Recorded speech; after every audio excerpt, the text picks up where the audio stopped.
Good morning, good morning, good morning. This is episode number 32 of Coffee with Campus Consultancy. Good morning. Now, this morning we have an amazing guest, which I'll introduce in a second, the wonderful Andy Foote, live streaming in from the States. So if you're in North America, from one of those crazy time zones in the past, I believe it is in fact your Monday evening. In Australia, where we're live streaming this, it is your Tuesday morning at the crisp Tuesday morning time of 8 a.m.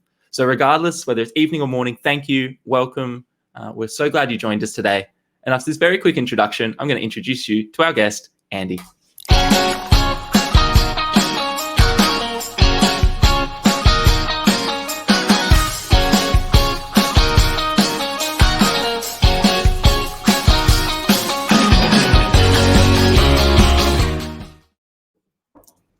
Andy, good morning.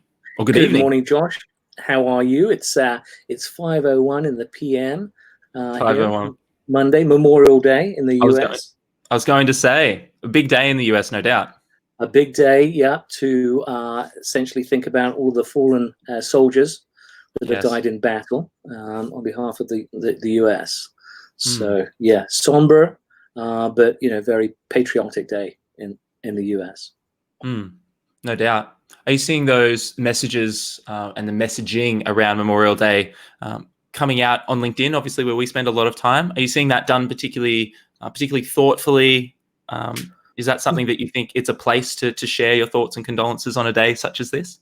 Yeah, so I have seen a few, but I would say generally speaking amongst my network, very quiet. So folks are basically outside, enjoying time with their family and socially distancing with friends.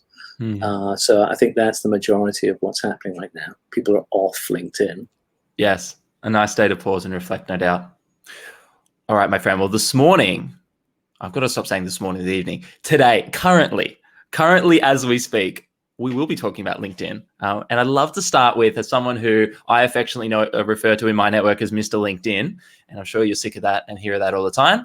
How did you start with LinkedIn? When did LinkedIn become a part of your life and why? Sure, yeah. So I was officially on LinkedIn, I think I started something like 2008.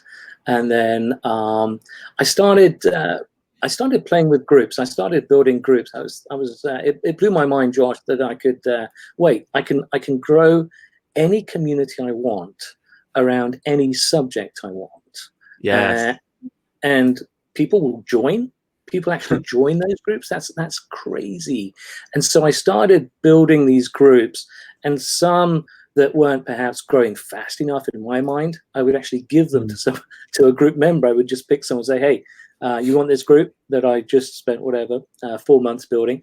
Sure, I'll take the group off your hands. So there are probably lots of ex Andy Foote groups out there that are doing famously well, for all I know. But yeah, so I started playing around with groups and getting to understand, the inner workings of LinkedIn that way. And I still run groups. Got, I think in excess of, let's say, 35,000 members in aggregate in those groups. So I'm very much, looking at it from the group owner perspective, and perhaps we can touch on what's happening to groups or how groups can be leveraged, right, for graduates and students. So started with groups, and then I started writing about LinkedIn. So I wanted to share what I was finding out. And one article I wrote back in 2013, February 2013, was called 3 Stunningly Great LinkedIn Summaries. And I wanted to focus on actual real life examples. And I was really lucky in my research because I had to find 3 in, pretty short order. And they were really, really good from where I was sitting. So I wanted to use these 3 real life examples, and then I wanted to explain what made them stunningly good.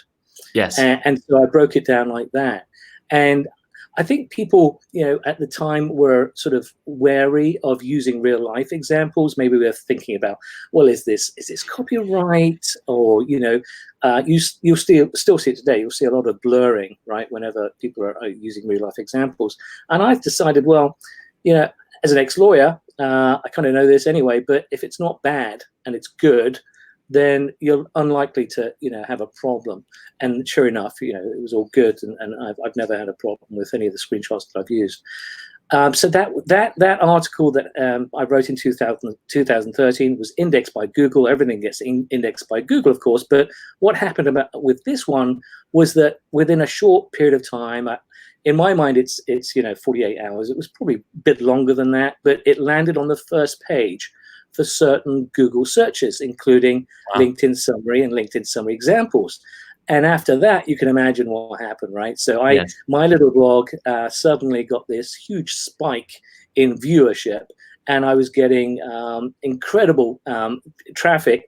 And I thought, oh, okay, what do I do now? So what I did was I went back into the article and all of the articles that I've written prior and since, and I put a CTA, I put a call to action. And I said, okay, so if you like, what you're reading, then I can help you with your LinkedIn strategy, with your branding. And that's how my LinkedIn consulting business was born. And that's the method. I don't advertise, I write, I share what I know, and there's always a CTA, and that's how people find me, and they decide, okay, this guy seems to know what he's talking about. I think I need his help. And that's essentially how I got started. Amazing. And Heather and Joanne, good morning to you in Australia. Welcome. Thanks for joining us. Andy, in terms of getting started and sharing what you know, from your perspective, obviously sharing your insights and the things you've learned about LinkedIn, what do you think the value is for the people who engage with your content? What's in it for them? Why do you think they seek you out? Why do they come back? What are the things you're hearing about why they're on LinkedIn and what they're looking for? Yeah, so I do this. I do this periodically. I actually did it in a post last year. I said, so what do you what is your brand? What does my brand say about me? What do you like about my stuff? And I got some some interesting feedback there. Yes. It boiled down to, well, look, you're very knowledgeable. I like the authenticity and the style of how you write and how you share information. And that's something I learned early on was, some of my early stuff was crap, Josh. I mean, it was, I'm glad that it's buried. Everyone, right? I'm glad that it's buried on the, in the internet. It's very, very hard to find. But some of it was really quite, I was in love with my words instead of actually focusing on my message. And the best advice I'd give to any budding writers out there is just to write how you speak, because that's how you'll express yourself, in a natural, authentic way. And so that was some of the feedback. And then, the fact that I get a kick out of sharing my information, right? So, I share a ton of stuff continually that always for me has to be valuable, right? If I'm writing something that isn't actually adding value, isn't showing something new or teaching something, then there's very little point for in it for me. So it's all about value driven. It's not so much the what. All right, anyone I think can explain what's happening. Or rather, point to something happening. I want to go into the why. I want to try and understand why it's happening. And I think that's where the gold is sometimes with LinkedIn. Because if you understand, truly understand what's happening, then I think that makes you better in terms of what you're trying to achieve. I love it. So why LinkedIn? Big question. But if it's a student or a staff member out there, they've got a profile, it kind of looks like their resume. They're not really sure. They don't really post. We know most people don't post. The percentage is ridiculously small. So why? Why should LinkedIn be somewhere? If we were going to make the case that, to steal a line from a famous TED Talk, a lawyerly case, that we were going to say LinkedIn, we really like, it's helped obviously both of us, and we believe it can help other people. It's why we give away all our content. Why LinkedIn? Great question. So, and a big question. So I think the why LinkedIn is, in a purely technical way. If people are curious about you, then they're gonna search on Google, and when they put your name in Google, then one of the first search results that will come up will be your LinkedIn page. So that's a very pragmatic way to look at it, is that they're gonna research you, they're gonna find you, and then the question is, what are they going to find? Are they going to find something that you've actually spent time fashioning and customizing to you and making it a portfolio for you to sell yourself and to sell yourself well? So that's the why. And I think the bar is actually quite low, because a lot of people don't really do a wonderful, splendid job of advertising themselves via LinkedIn. And we can talk all day about why that's the case, but I think fundamentally it boils down to one thing: LinkedIn has given you a web page, right? We're not webmasters. No. It's asking you to market yourself. We're not marketers. And it's asking you to be concise in terms of your messaging. We're not branding people. We don't understand typically how best to do this, right? So I think those are the issues, right? Yes.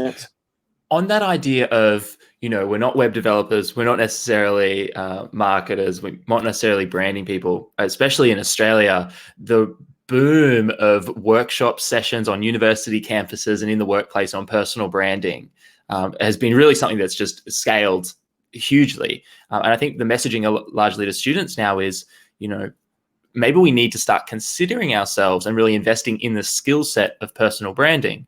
One of the easy things like the brand archetype wheel. And I'd say when I look at your brand, it's very Sage brand. It is the wise, and if it is the beautiful wise beard as well, but also the loyally background, the information, very professional, but also there's an edginess to it and a bit of some snark. There's some snark.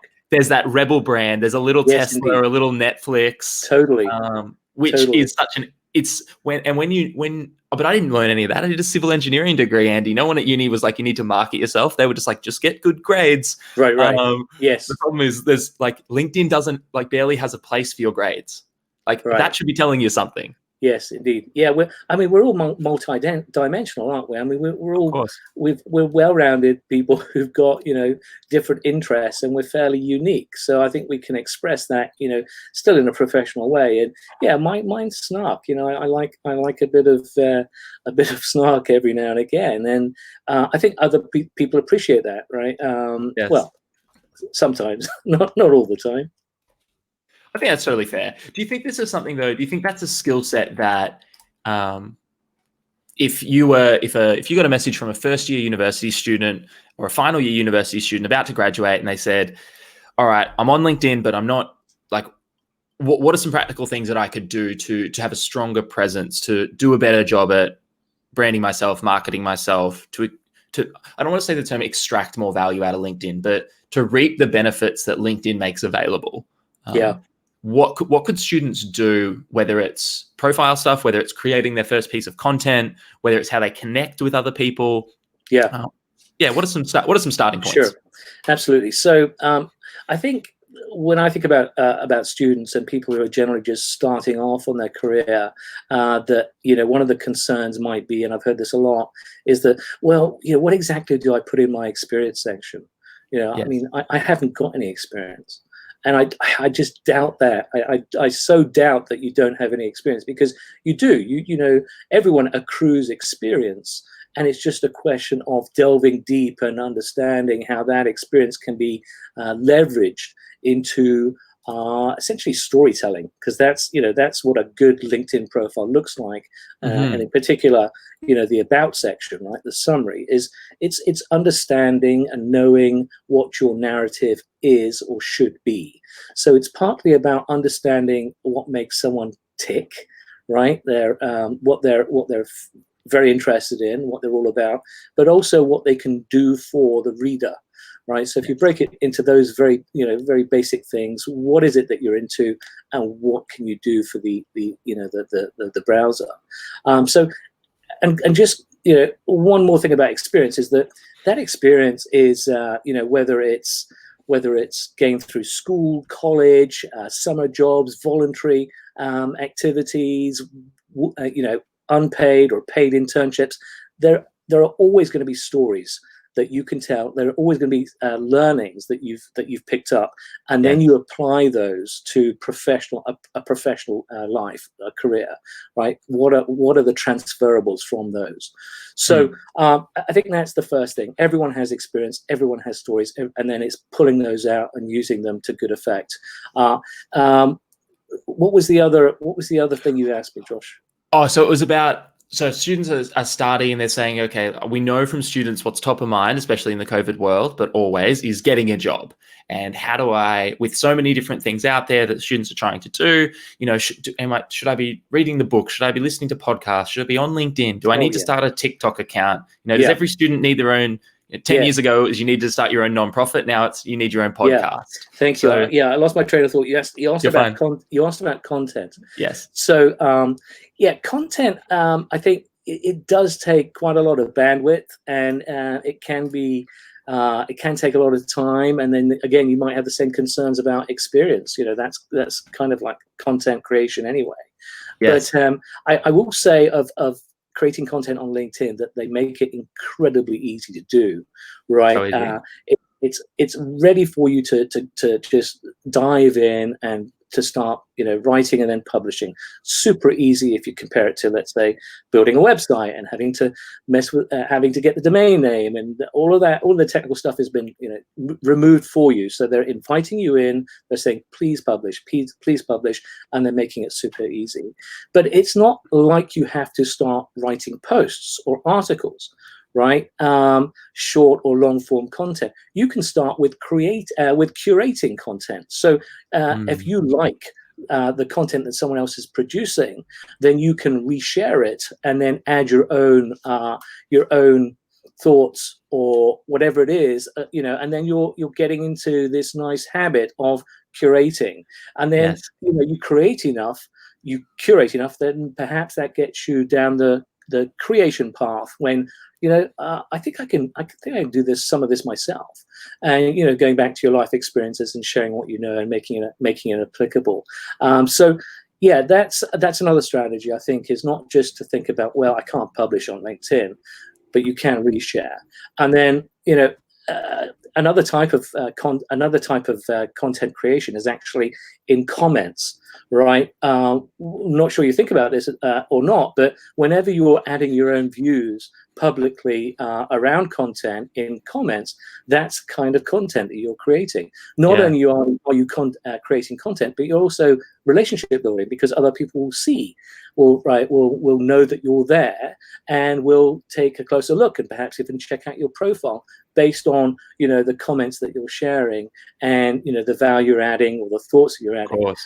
So that's another thing that I would encourage everyone who's listening to do, is to dive into comments, and the author will love you to pieces, because that's the way that content is distributed throughout the LinkedIn ecosystem. It's all about comments. So if you comment on content that you're very interested in, that you've got strong opinions about, or that you have something to add, you do that within 60 minutes of that content being published, the author will love you. Or if the author knows what they're doing, they will love you, because it's super important to have any kind of engagement to coalesce around content within the first 60 minutes, because that tells the algorithm that, oh, this might be interesting. Let's see if it is indeed interesting by distributing it to another circle of people. And if they keep getting comments, I love it.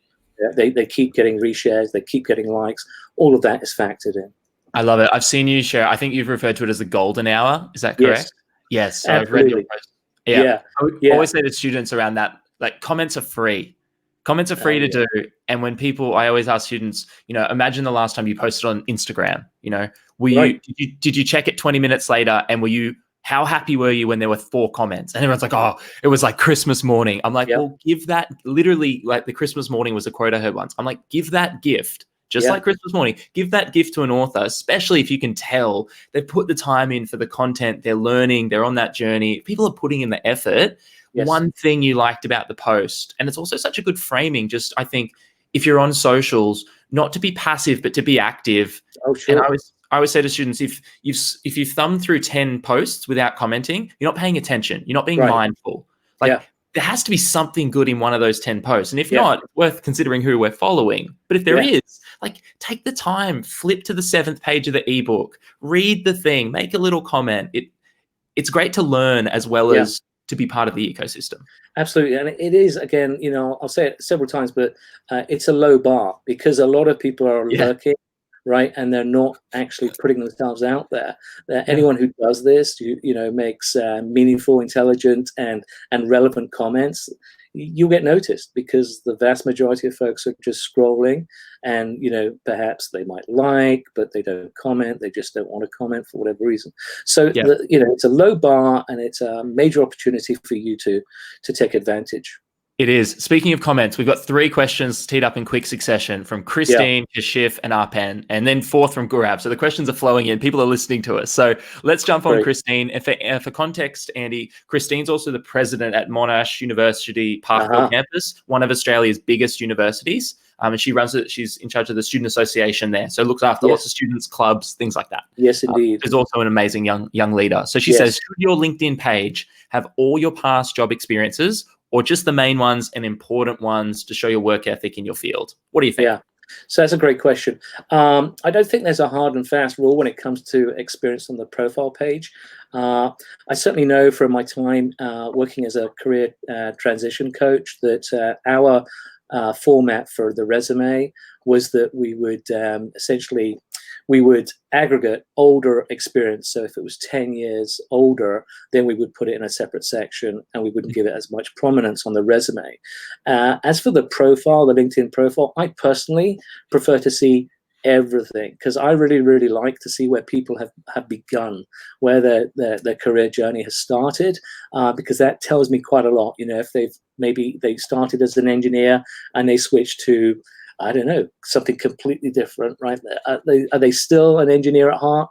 So I love that formative stuff, and I love that history. And also, my one concern might be, Christine, that if you don't have absolutely everything listed, then there's nothing to consider, and someone might be looking specifically for that engineering background or basis foundation. So if you exclude it, then it can never be evaluated. So that's my own view. One thing to add on to that, Andy, I love your thoughts on this. We know in 2020, in at least the Australian job market, one of the top 3 skills the Australian Financial Review, kind of like our Wall Street Journal, says that employers are looking for, trending in 2020, is around customer service. And so when I read this, I'm like, students, your answer, if you've worked at, I'm trying to think of American franchises as well, but if you worked at a pizza store or a cafe or a cinema, all things that I did when I was kind of growing up. Me too. Yeah, right. It's literally customer service. So now that's such a big skill. That's how you learn. That's how you learn the soft skills, right? 100%. Exactly. If you're, how to deal with customers, how to engage with them, how to keep them coming back, how to communicate, and all of that good stuff. I mean, it's incredibly valuable. So yeah, absolutely. Whether you're going to a customer service field or not, I think it's just super important. For sure. And Kashif has a similar question there around our part-time work experience. It's completely irrelevant to your occupation. So I guess that's kind of answered in what we were saying there. It's not. It's not, because I mean, how do you know it's irrelevant? It could be very, very relevant. And in a way, it's all about marketing. It's how you market that, Kashif, right? It's how you translate that and how you think that you can apply it to what you want to do next. Just look for the relevancy and try and join the dotted lines. Exactly. I love that idea of joining the dots on, one simple thing, students, if you're out there, the STAR method is a really simple, basic thing. Situation, task, action, result. Absolutely. Exactly. So you lay out the situation, the task that you had, and then you lay out the action, or you describe the action you took, and then the result. So what became of the action, and with the result, you always try and back it up with facts or figures. But yeah, it's a strong thing to do in the interview as well, particularly for behavioral type questions, is to have 4 or 5 star stories ready to go. And then you go interview, you're so much more confident because you've got them ready to fire away whenever something relevant comes up. Bang, it's one less thing to think about, makes you a much more prepared, much more confident candidate. But yeah, you're right, Josh, you do that in the profile for sure, in the experience section if you have the room. But yeah, stars are a solid technique. Yes. And it's helpful for those, those part-time experiences if people are listening in and saying, okay, but I work at like a cafe or a pizza shop, like what result did I get? Well, I think a great way to do this is I would say, if you're working with a manager is going to respect you coming to them and going, hey, so there's this thing called the STAR method. I need to get a measurable result that proves my value. What would you like to see me do? Like as a manager, I'm like, I got 50 things I'd love. You want to get a measurable result, like, sales would be a good place, or customer satisfaction, retention. Yeah. You can reverse engineer it, I guess, is what I'm getting to there. Yeah, totally. And the manager would be thinking, wow, this person is switched on. They know exactly, what they're doing and what they want in life. Absolutely. Everything is relevant. Everything is relevant. I love that. And I guess that Kashif there, that I love what you said, Andy, almost challenging the premise of I've got work experience that's irrelevant. And it sounds like our message is it's not irrelevant. Everything is relevant. And it's exactly what Christine asked, with the jobs is if you exclude it, then definitely it won't be seen. So, don't give yourself, all of the opportunities to be noticed and to be evaluated. Yeah. And one thing I'll commit to doing publicly now, I'll run through the litany of part-time casual jobs I had before I even got a day's experience in the industry, and I'll put out a post and I'll pull out of it the transferable skills, and it'll be a bit messy, but I'll do that and put that out there so people can say, also, what did you get from selling shoes for $6 an hour when you were 15? And I'll pull out of that. Very cool. I'll do the work. So I'll put something out there for everyone. More questions flowing in, Andy, from Arpan. This is a pretty practical question. How much time should I spend on LinkedIn curating, posting, and engaging every day? Noting curating or creating content, actually posting it and engaging are very different things. Yeah. So that's a great question, Arpan. Thank you. And it varies. It varies depending on how much time you've got to give to the activity. Yes. And I think I would worry less about the time that you're having an allocated time. I would focus more on ROI, right? So whatever you do on LinkedIn, make sure there's some kind of return on that investment, right? Because it's time that you could be spent, time that could be spent doing something else. So, get in, do your thing and get out, but don't think, oh, I've only got 10 minutes to do this. Make sure that whatever you're doing on LinkedIn, like I say, has some kind of deliverable, something that you think is going to be a benefit to you. So I'm a really unusual character in terms of my online usage of LinkedIn, because I'm in and out of LinkedIn all day and I'm always monitoring. And so that's my day job, right? But for folks, who are curating and creating, that could be anything from, 30 minutes to 2-3 hours, right? But I do have a system. I want to hit my notifications, and I want to make sure I'm on top of those. Messages, for sure. I want to respond to all of my messages quickly. I'm constantly surprised by the amount of people that say to me, "Wow, Andy, you're fast." And I'm thinking, right, what that tells me is that most of the other people, right, maybe some of my competitors, are maybe not so fast on the responsiveness. Now, that's an easy thing for me to do, and it should frankly be easy for a lot of other people, because you've got a mobile app, right? So, if you're somewhere and you're walking about, I hate using the mobile app, but if, in the interest of being responsive, I'm going to respond as soon as I see that message come up. So, that's my mode. That's how I do it. But of course, that's not how everyone should or does use LinkedIn. That's such a good homage to pay back to. That's a customer service skill. Yeah, that's when there's a line of people coming to order the coffee. You're not leaning on the back counter chatting to the boy or girl that you'd like to have a coffee with on your own. It's okay. Sure. I'm focused on the person I'm trying to help. Yeah. And there's also, there's something called Type It For Me, where, I basically use a text snippet so many times, and it's not boilerplate. It's, it's something that I will, give to that person because it makes sense and it's relevant. Let's say they're asking about my services. I have it ready to go. And it's, it's 4 or 5 paragraphs, and it would kill me to write that, 20 times every day. I click on, a button, a couple of key presses, and it's there, and I top and tail it, and we're done. So, be smart about the technology and all of the software that's out there. There's some great tools to save your time, save your precious time.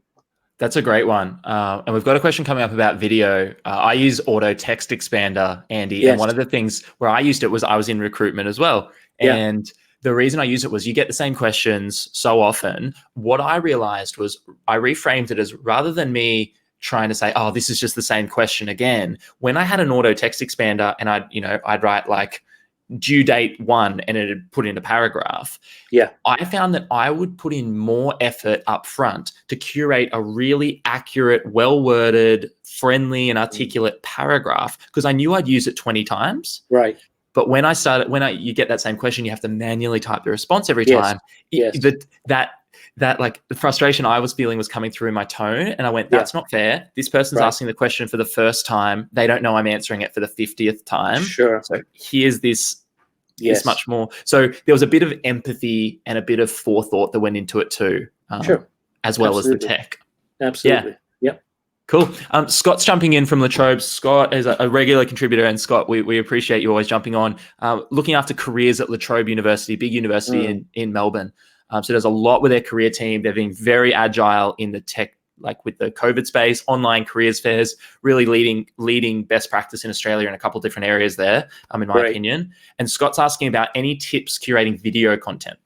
Yeah, I think obviously watch the entire thing from start to finish. That's the unfortunate thing with LinkedIn video, right? And any video, frankly, is that you don't really know the content until you actually watch it, and then you'll know, right? So there's probably show notes, but they're not wonderful either often. So obviously watch it start to finish, and then I think what matters the most whenever you're curating content, and this isn't just applicable to video content, it's any kind of content that you personally are resharing, is that you have to do a very solid job of introducing that to your audience. So I'm looking for your take, Scott. I'm looking for your opinion. Why are you sharing it? Where's the value?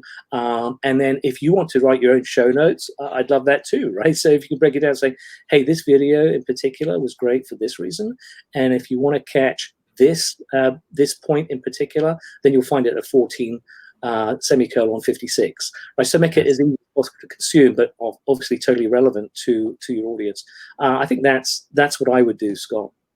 Yeah, awesome. I love that. And Scott's just also asked about the idea of bringing humor into a message as well. So a double banger question there. Where do you think the place is for that? And maybe the bigger question here on LinkedIn, as LinkedIn transitions more to be more akin to what we're used to seeing on maybe Facebook a few years ago, where's that place for personalizing all sorts of different content? Yeah, I do humor. I do a lot of, as you might expect, I do a lot of 90s pop references, and I might drop a YouTube video in there for something, especially on a Friday afternoon. And then because I'm a wordsmith, I'll constantly be using references to, as I said, 90s stuff.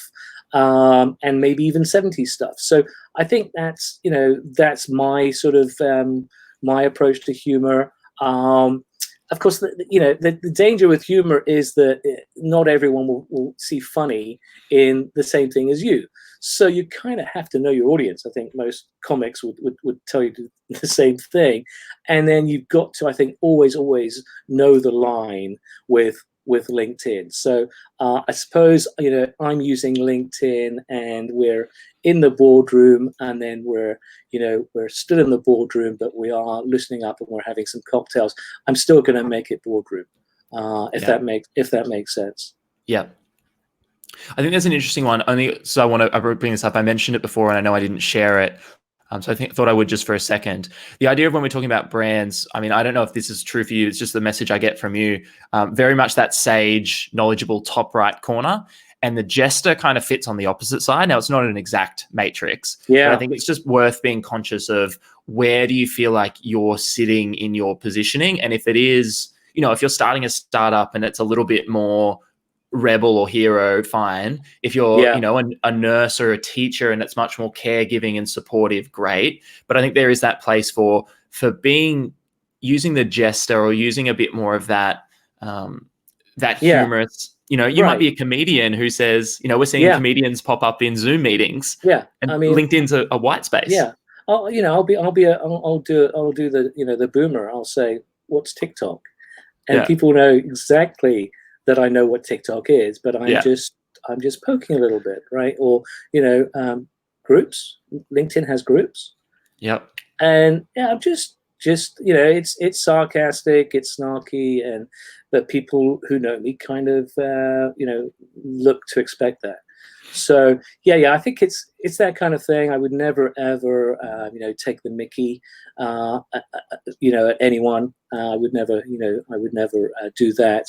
But some targets, I think, are worthwhile. And I pride myself in being independent, right? So if LinkedIn does silly stuff, then I'm going to call them out on it. And Yep. not everyone does that or feel comfortable doing it.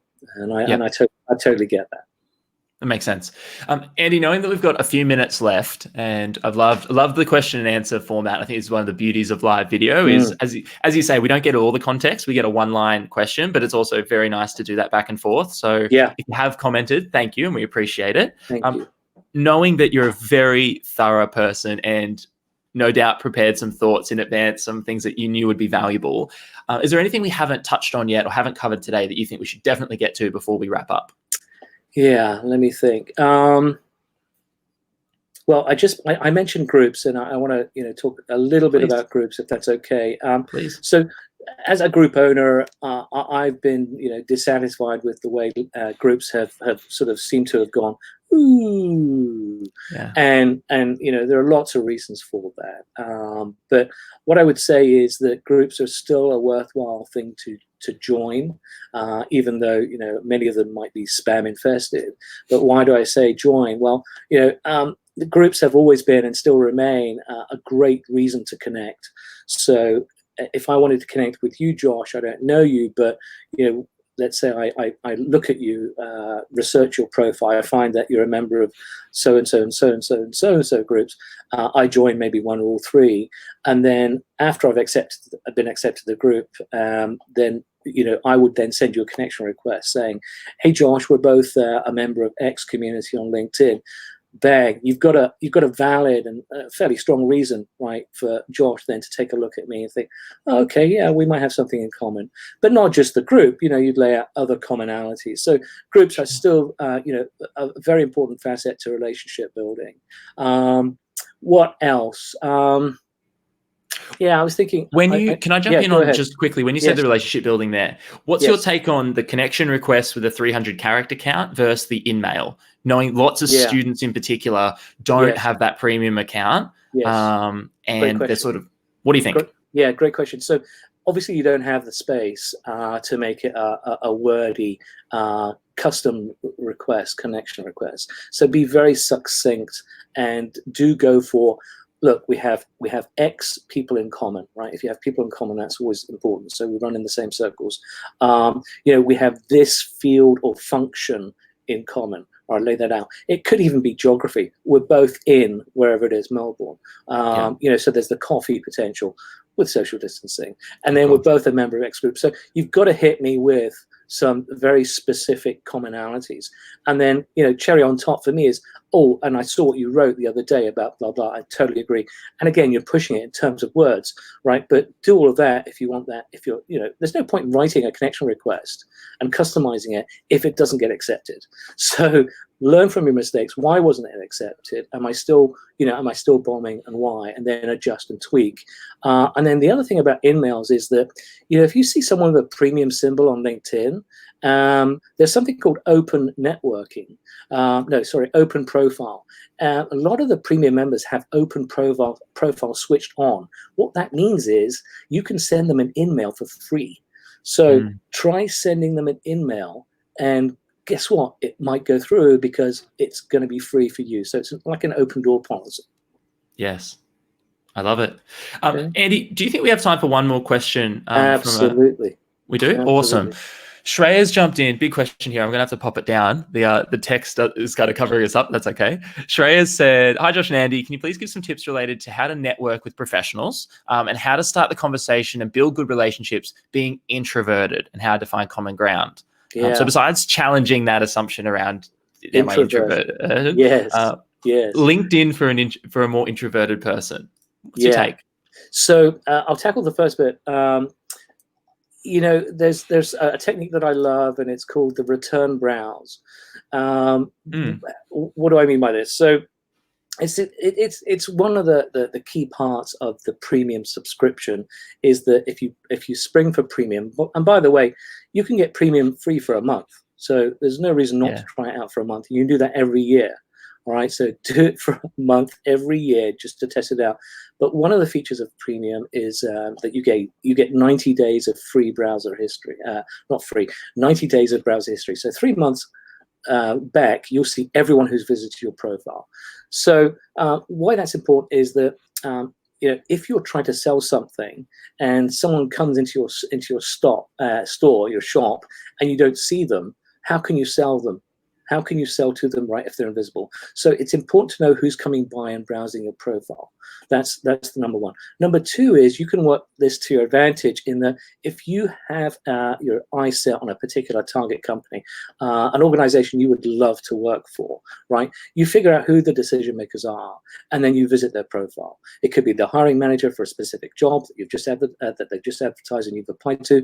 You look at their profile, and nothing may come of that. But let's say they notice you and they return browse. They're at least aware of you. And then you have to decide what's the next step. Are you an introvert? Are you so introverted that you're not going to send a connection request? That's the question, right? Are you just going to pocket that fact that they looked at you and think, okay, so at least they're aware of me now. But where else are they? Are they active on LinkedIn?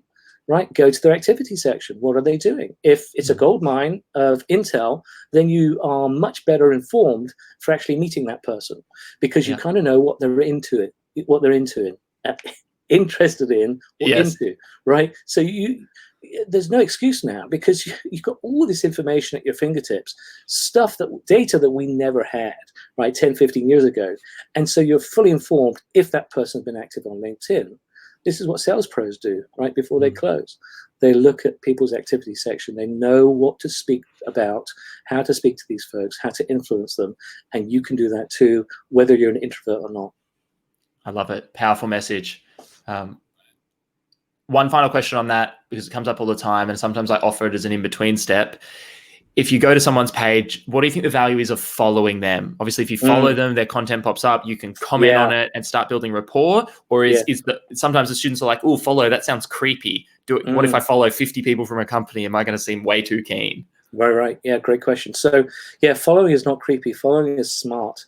Following essentially, follow me, right? You can switch your button from connect to follow. I recommend everyone to connect to switch it to follow. And what that does for me is it lets me see interest in an early stage. If someone follows me, then I will follow them. Typically, not everyone, but I'll follow them. And then we do that dance. We've done that initial dance. Then they might say, oh, okay, Andy followed me back. Well, maybe I will send that connection request. Maybe if I send that connection request, it won't be wasted, right? Because now you have a certain allotment of connection requests, 5,000 or so. So they're sending me their connection request, and I'm going to accept it because I followed them, right? I wouldn't follow them if I wasn't potentially interested. So I may accept their connection request. So that's the whole dance. But following is very important. It's important from the author's perspective, right? If you're a content creator, then the more followers you have, then potentially a bigger audience you have, depending on how whether or not LinkedIn, the algorithm, thinks that your followers and you are genuinely interested in seeing each other's stuff. That's kind of how it works. So it's not just a vanity statistic. It's there's more to it than that, but it can be a connection gateway. Put it that way. Perfect. Andy, you've been so generous with all your expertise. I know, as you say, this is something that you do all day as a job, but also one of the things I love about your content is, and one of the things that I've taken, I hope I've taken the principle out of and applied for the last few years, is find these great insights and then share them with the world. And it's that idea of, without getting too philosophical, you give so much away and then enough just comes back. The universe is funny like that. Very much so. Very much so. Yeah. I put 95% of my my learnings out there. What I know and what I love to talk about and write about, and the 5% that I hold back, that's for my paying clients. So that's the model, and I think a lot of people are now smart to that, and they do exactly the same thing because it works. It clearly works. It does. I love it. If people are looking to find out more about you, more about LinkedIn Insights, I've just got it up on the screen here as well. So there's a whole bunch of, as you say, obviously value add content straight at the top of the page there.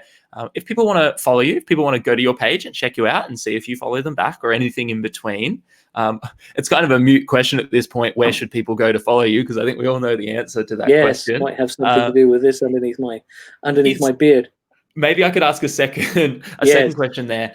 Besides just checking out your page or following you, if people were to take, if they were to engage with someone and they were to take one extra action, students out there doing something proactive, what would that one extra thing that they could do be after they check out your page, read a few of your posts, and follow along? Yeah, I would love to see implementation, right? I would love to and hear about it as well and say, hey, this advice was golden and it really worked out well for me, and thanks. Don't thank me. Just implement it, and let's hope that it works for you. I'm confident that it will. But yeah, just research, and then implement and then tweak. If it's working, great. If it's not working, try and reverse engineer and figure out why it's not. But keep doing that forever. The LinkedIn profile is a living, breathing document, so it's going to change with you, and you should always be tweaking that document. The other thing, hashtags. I love hashtags, and LinkedIn does too. So pay attention to hashtags and follow hashtags that are perhaps related to what you want to do next, right? Those target companies, they have a custom hashtag. Follow that, right, and keep on top of that, and make sure you know what they're talking about, what they're interested in, what they're sharing. Hashtags can be very powerful in that respect. Cool, wonderful, Andy. Thank you so much for your time today. Really appreciate it. Have a wonderful rest of Memorial Day and a wonderful Monday evening. And for everyone. Josh, thanks so much for having me on. So welcome. Thank you. And for everyone who's joined in today, thank you very much. It's been episode number 32 of Coffee with Campus Consultancy. We've got a fun one coming up tomorrow. I'm going to leave you in a bit of suspense so you can find out what that will be tomorrow when you tune in. But if you're with us, we are really, really looking forward to continuing this series. And we'd love to know what you'd like to see more of next. So whether it's questions on this show in general, we put out a poll this week of people saying careers. We're talking careers. We're putting a focus on that. We're listening to your feedback.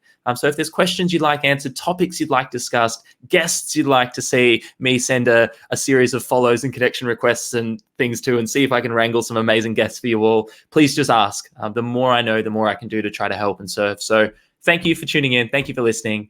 And one final time before we go, thank you, Andy, for today. Thanks, Josh. Take care. Thanks all. See you later.